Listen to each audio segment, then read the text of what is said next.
Enfant, Sophie Anneau rêvait d'aller un jour dans l'espace. Rêve exaucé, dans quelques heures, l'astronaute française de 43 ans sera à bord de la Station spatiale internationale à 400 km au-dessus de nos têtes.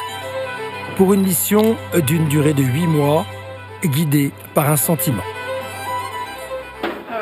Le vol spatial habité, c'est quand même une grande aventure. Et donc, il y a cette part d'inconnu qui stimule un peu la curiosité. On se dit, ben voilà, comment ça va dérouler tout ça ? Avant d'en arriver là, Sophie Anneau, ingénieure de formation, a notamment été pilote d'hélicoptère dans l'armée il y a 20 ans. À l'époque, son professionnalisme et sa détermination impressionnent. Sélectionnée pour rejoindre l'ISS, elle s'est entraînée presque 3 ans. Stage de survie, vol zéro gravité, simulation en centrifugeuse ou piscine. Elle a été préparée à toutes les situations, y compris une sortie dans l'espace.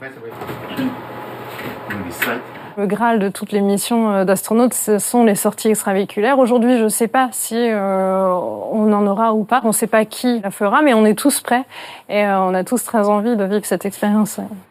Avec elle, à bord de l'ISS, 3 coéquipiers astronautes.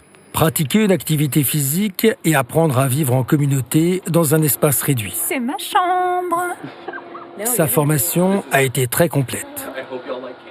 En cas de problème, il faut savoir également bricoler. Je regarde si ça fuit. C'est très opérationnel, très concret, très manuel en fait comme travail.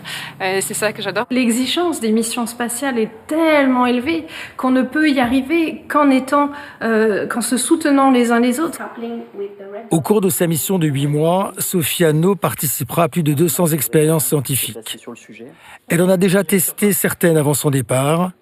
Parmi les plus attendues, la réalisation d'une échographie, qu'elle racontera dans son journal de bord. Sophie Anneau est seulement la 2e Française à voyager dans l'espace, 30 ans après Claudie Aigneret.